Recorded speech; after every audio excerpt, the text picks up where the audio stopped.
نواب شاہ والے اگر تھک گئے ہیں تو میں وآخر دعوانا الحمدللہ رب العالمین کہہ دیتا ہوں، لیکن پھر آواز تو ان گھروں تک جانی چاہیے اور ان کو پتہ لگنا چاہیے کہ میدان میں محمد عربی کے غلام آئے بیٹھے ہیں۔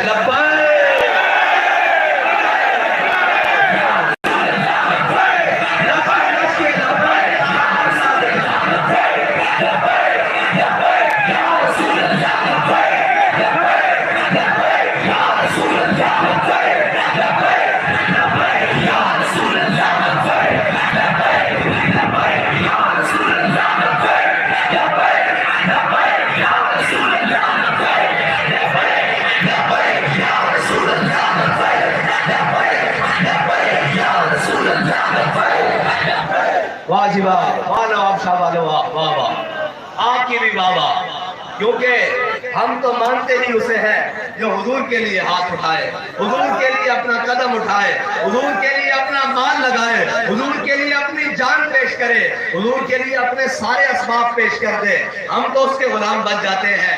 اور اگر کوئی آ کر کہے کہ جناب آپ بیٹھ جاؤ میں ظلم کرنے پر اتر آؤں گا، تو یاد رکھنا اگر تم ظالم ہو تو ہر ظالم کو ہم اپنے جوتے کی نوک پہ رکھتے ہیں، ایسے کرتے ہیں۔ اور اگر تم سمجھتے ہو کہ تم چار دھمکیاں دے کر ہمارے کارکنان کو ڈرا لو گے، تو یاد رکھنا میں اور میرے کارکنان جس طرح گولیوں کی بچھاڑ میں کھڑے رہے، اس طرح سندھ کی ہر گلی میں کھڑے ہوں گے تمہارا مقابلہ کرنے کے لیے۔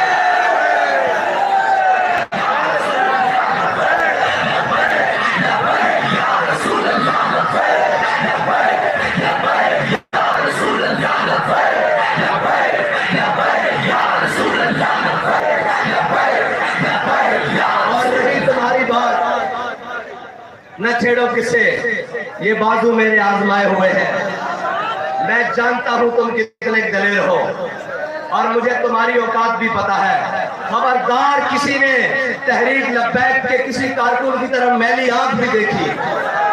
ہاں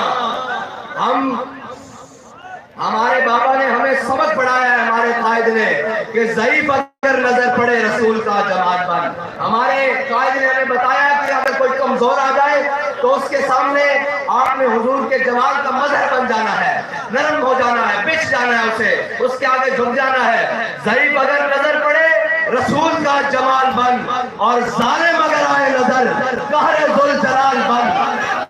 پھر یاد رکھنا، پھر ہم اللہ کا قہر بن کر اس ظالم کے سر پر ٹوٹ پڑتے ہیں۔ پھر ہمیں پرواہ نہیں ہوتی کہ کوئی سامنے کتنا دلیر ہے، اور سامنے کوئی کتنا طاقتور ہے، اور سامنے کوئی کتنا بڑا جاگیردار اور وڈیرا ہے۔ پھر ہم لبیک کا نعرہ لے کر میدان میں نکل آتے ہیں۔ پھر نہ ہمیں سر کی پرواہ رہتی ہے، نہ اپنے گھر کی پرواہ رہتی ہے۔ پھر ہم اس وقت ہی جاتے ہیں جب اس کا تختہ الٹ کر اس کو نظر بھیج دیتے ہیں۔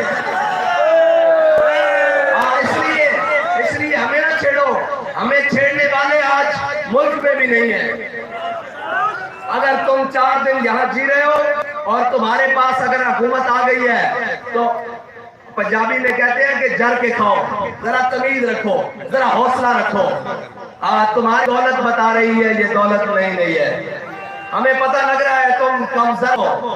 اور خبردار ہمارے امیدواران، ابھی تو یار الیکشن کا میدان لگا ہے، ابھی تو تم سے بہت سارے حساب باقی ہیں جو تحریک لبیک پاکستان نے تم سے چکانے ہیں۔ تم سب کا گریبان پکڑ کے پوچھنا ہے، اور 70 سال اس قوم کو لوٹ کر کھانے والوں کشمیر کس نے بیچا ہے؟ اور 70 سال اس قوم کو لوٹ کر کھانے والوں، اس قوم کے چہروں سے خوشیاں اڑانے والوں عافیہ صدیقی کس نے بیچی ہے؟ یہ ابھی تم سے حساب باقی ہے۔ اور 70 سال اس قوم کے اوپر مسلط ہونے والوں، اس قوم کے پانی کو کس نے چوری کیا ہے؟ اس قوم کے اسباب کو سویس بینکوں میں کس نے رکھا ہے؟ یہ ابھی تم سے بہت سارے حساب باقی ہیں۔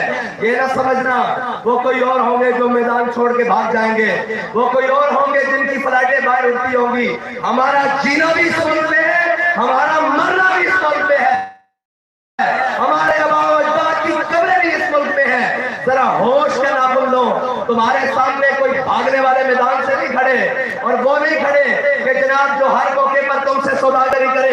تمہارے سامنے وہ کھڑے ہیں جو فیض آباد میں گولیوں کی بچھاڑ میں بھی یہ کہتے رہے کہ ستمگر ذرا ہنر آزمائے تو دین آزما۔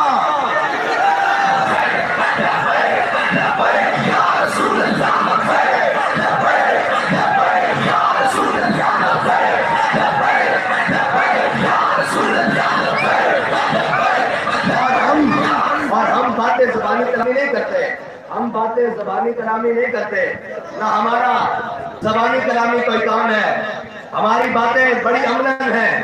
اور یاد رکھنا، تم ہمیں لاوارث مت سمجھو، ہم وارثوں والے ہیں، اور ہمارے وارث بڑے تگڑے ہیں، ان سے تگڑا کائنات میں کوئی نہیں، اور سب سے تگڑے ہیں ہمارے وارث جو ہیں، بڑے تگڑے ہیں۔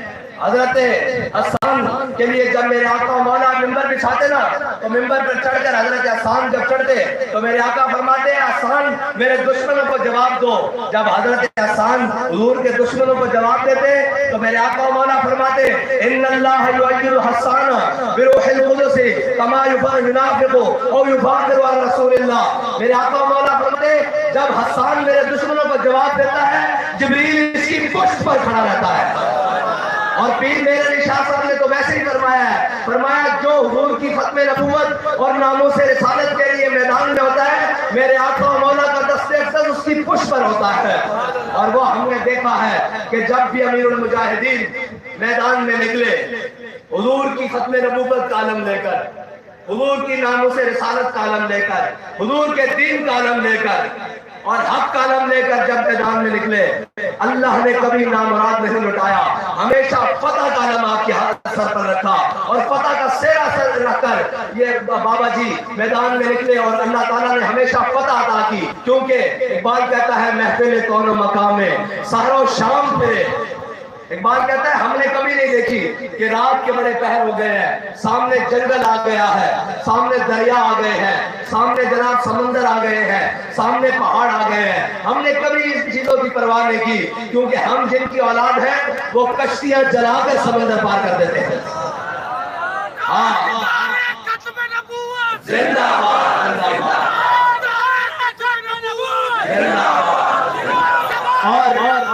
اور شاید تمہاری تاریخ میر جعفروں اور میر صادقوں سے بھری ہوگی، ہماری تاریخ میں تو یہ لکھا ہوا ہے، اور ہمارے وارثوں نے ہمیں بتایا ہے کہ جینا کیسے ہے۔ اگر کوئی ظالم بن کے آ جائے، انہوں نے کہا شیر کی ایک دن کی زندگی 100 سالہ گیدڑ کی زندگی سے بہتر ہوتی ہے۔ ہمیں پتا ہے ہم نے شیر بن کے کیسے میدان میں رہنا ہے، اور یاد رکھنا ہمارے ساتھ ٹکر نہ لینا، ورنہ محفل کون و مقام میں ساروں شام پھرے لے کے میں توحید صفت جام پھرے، قوم دشت میں لے کے تیرا نام پھرے، اور تجھ کو معلوم ہے کبھی ناکام پھرے۔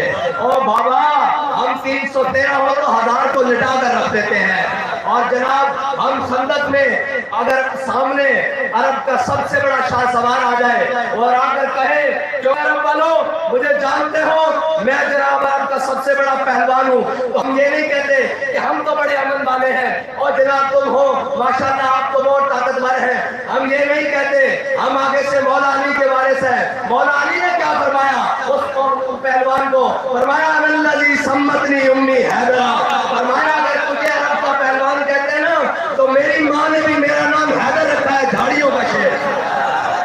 اور صحابہ کہتے ہیں مولا علی جب اس کے سامنے گئے اور اتنی دھول اٹھی، اتنی جناب مٹی اڑی کہ دونوں کی صرف تلواریں، مولا کائنات اور عمر بن اپنے ملک کی تلواریں ٹکرانے کی آواز آئی۔ پھر تھوڑی دیر بعد جب دھول چھٹنے لگی تو مولا علی تکبیر بلند کرتے ہوئے باہر آئے۔ ہاں ہمارے ساتھ نہ چھیڑو، ہم وہ نہیں ہیں جو دل پہ تمہیں غلط فہمی ہے کہ جناب کوئی پٹاخہ چلے اور شاہ صاحب فرما رہے تھے بھاگ جائیں۔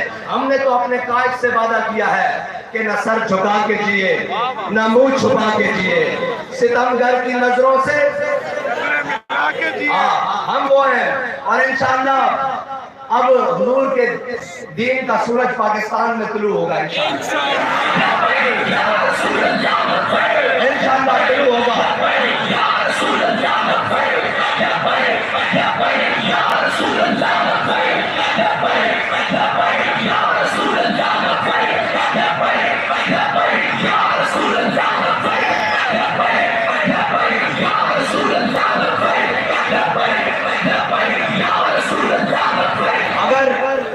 اگر کسی کو تحریک لبیک پاکستان سے تکلیف ہے نا تو وہ اپنی تکلیف دور کر لے، ورنہ تحریک لبیک پاکستان کا شجرہ نسب جو ہے نا وہ محمد بن قاسم سے ملتا ہے۔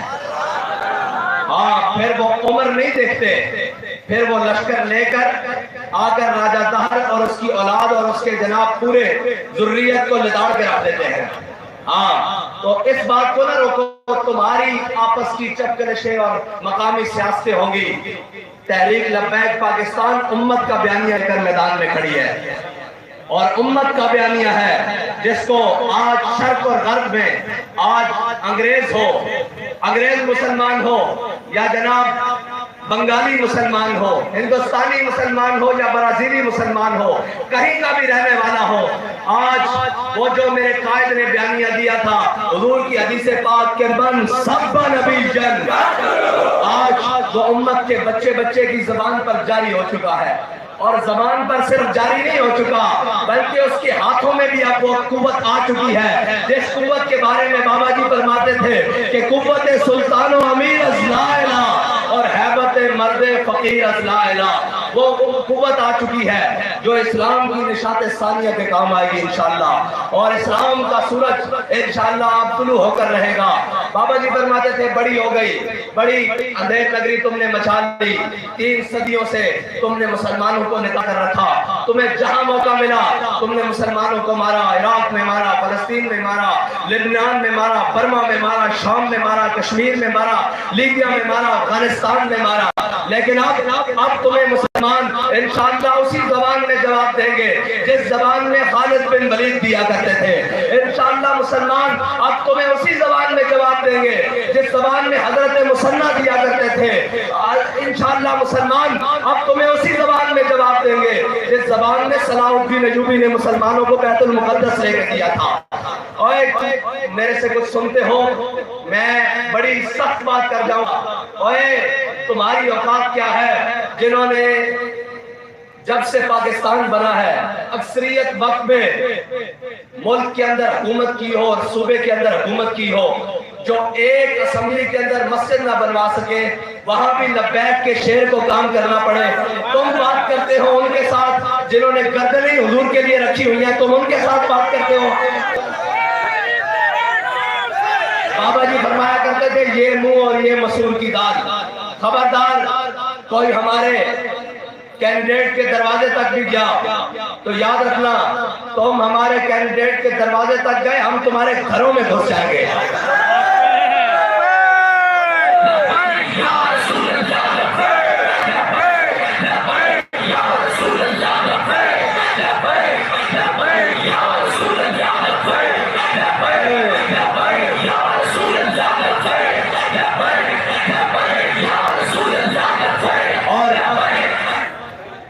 خبردار تم نے ان سے کوئی اونچی نیچی آواز میں بات کی. لبیک والے لاوارث نہیں ہیں، یہ وارثوں والے ہیں. اور لبیک والے پھر گیدڑ بھبکیاں اور دھمکیاں نہیں دیتے، یہ پھر دروازے پہ آ کر بات کرتے ہیں کہ ادھر آ تجھے بتائیں کیسے بات ہوتی ہے. لہذا بابا جی فرماتے تھے جڑے وہ ہوتے ہیں جڑے میدان اشغال کرتے ہیں. مرد وہ ہوتا ہے جو میدان میں مقابلہ کرتا ہے، عورتوں کی طرح پیچھے سے چھپ کر سازشیں نہیں کرتا. ہم تمہیں بڑا واضح پیغام دینا چاہتے ہیں کہ تحریک لبیک پاکستان کے مشن کو روکنا اور اس کے بیانیوں کو روکنا اور اس کے کارکنان کو روکنا تمہارے باپ امریکہ کے بس کی بات نہیں. تم کیا چیز ہو؟ یہ امت اب جاگ چکی ہے، یہ امت اب جاگ چکی ہے. اس امت کے بیٹے اب جوان ہو چکے ہیں، ان کے جذبے جوان ہو چکے ہیں، ان کی ماؤں کی دعاؤں کے لیے ہاتھ اب اٹھ چکے ہیں، ان کے بزرگوں کی جناب نیک خواہشات اور تمنائیں اب اپنے بچوں کے ساتھ ہیں. اب ہم انشاءاللہ ہر میدان میں ہر ظالم کے ہاتھ میں منہ دیں گے اور جبڑا توڑ کے پھینک دیں گے انشاءاللہ. ہمیں کسی کی پرواہ نہیں. اگر تم جان دینے کے لیے آتے ہو تو بابا جی فرماتے تھے ہم وہ نہیں کہ جنہوں نے قدم بڑھائے ہیں، ہم وہ ہیں جنہوں نے حضور کے لیے گردنیں بڑھائی ہوئی ہیں انشاءاللہ. انشاءاللہ کوئی کسی غلط فہمی میں نہ رہے، کسی کو کوئی غلط فہمی نہیں ہونی چاہیے. تمہیں 4 دن کی حکومت ملی ہے، وہ بھی مان تان کے اور وہ بھی ضمانتوں پر. تم اپنی خیر مناؤ، ہماری طرف مت آؤ. اور ہماری طرف مت ٹیڑھی آنکھوں سے دیکھنے کی کوشش کرو. انشاءاللہ تم سے میدان میں بات ہوگی اور بڑے تگڑے طریقے سے بات ہوگی, اور کسی بھی لبیک والے نے کوئی ڈھیلی بات نہیں کرنی. بابا جی کہتے تھے اسلام ڈھیلی باتوں کا قائل نہیں ہے. ہم جن کی اولادیں ہیں انہوں نے ڈھیلی باتیں نہیں کی. جب میرے آقا و مولا صلی اللہ علیہ وسلم میدان بدر میں تشریف لے کے جانے لگے تو میرے آقا نے پوچھا اپنے صحابہ سے, بتاؤ میرے صحابہ میدان بدر جانا چاہیے کہ نہیں جانا چاہیے, جانا چاہیے کہ نہیں جانا چاہیے, بتاؤ جانا چاہیے کہ نہیں جانا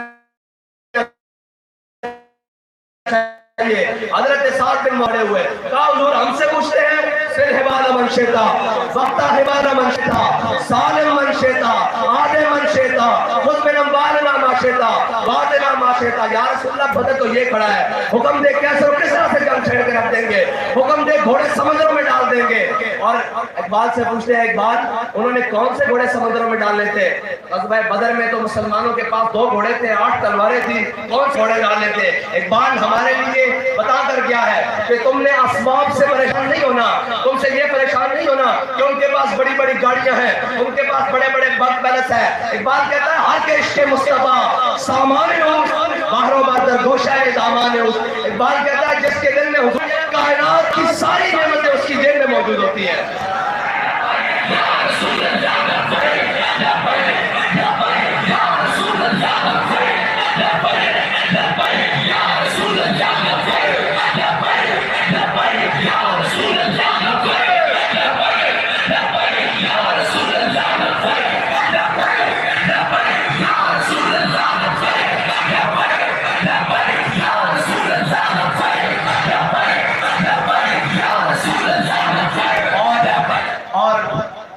سمندر میں گھوڑے ڈالنے, صحابہ نے کوئی جذباتی باتیں نہیں کی. پھر حضرت سعد بن ابی وقاص کے قیادت میں صحابہ نے گھوڑے دریا دجلہ میں ڈال کے دکھائے. پھر اقبال بول اٹھا, کہتا دشت دریا بھی نہ چھوڑے ہم نے, بحر ظلمات میں دوڑا دیے گھوڑے ہم نے. اور یاد رکھنا تحریک لبیک پاکستان کا وہ خالص بیانیہ ہے جس سے پورا کفر کانپ رہا ہے اور پورا کفر لرز رہا ہے. اس کو کوئی غرض نہیں تم کیا ہو کتنے ہو, اس کو غرض یہ ہے کہ یہ اپنے نبی کے وفادار کتنے ہیں, یہ اسلام کی حقیقت سے کتنے آشنا ہیں, یہ اسلام کا پرچم لے کر کرنا کیا چاہتے ہیں. ورنہ آج بھی بابا جی کی تصویر سے جناب اکاؤنٹ بلاک ہو جاتا ہے, جس کی تصویر سے اکاؤنٹ بلاک ہو جاتا ہے مرد اسے ہی کہا جاتا ہے. وہ نہیں کہ جس کی غیروں کی تصویر کو یہ اپنے گھر لگنے دیتا ہے. اس کا مطلب ہے کہ بابا جی کی تصویر سے بھی آج تک انہیں درد ہے, اور یہ درد ابھی باقی رہے گا. ابھی تو وقت آئے گا جب کفار کے بچے رو رہے ہوں گے تو ان کی مائیں ان کو لوری دے کے سنائیں گی کہ چپ کر جا لبیک والا بابا آ رہا ہے. ابھی وہ وقت دیکھے گی دنیا انشاءاللہ. اور ہمارا بیانیہ, ہماری باتیں یہ صرف باتیں نہیں ہیں, یہ عمل ہے.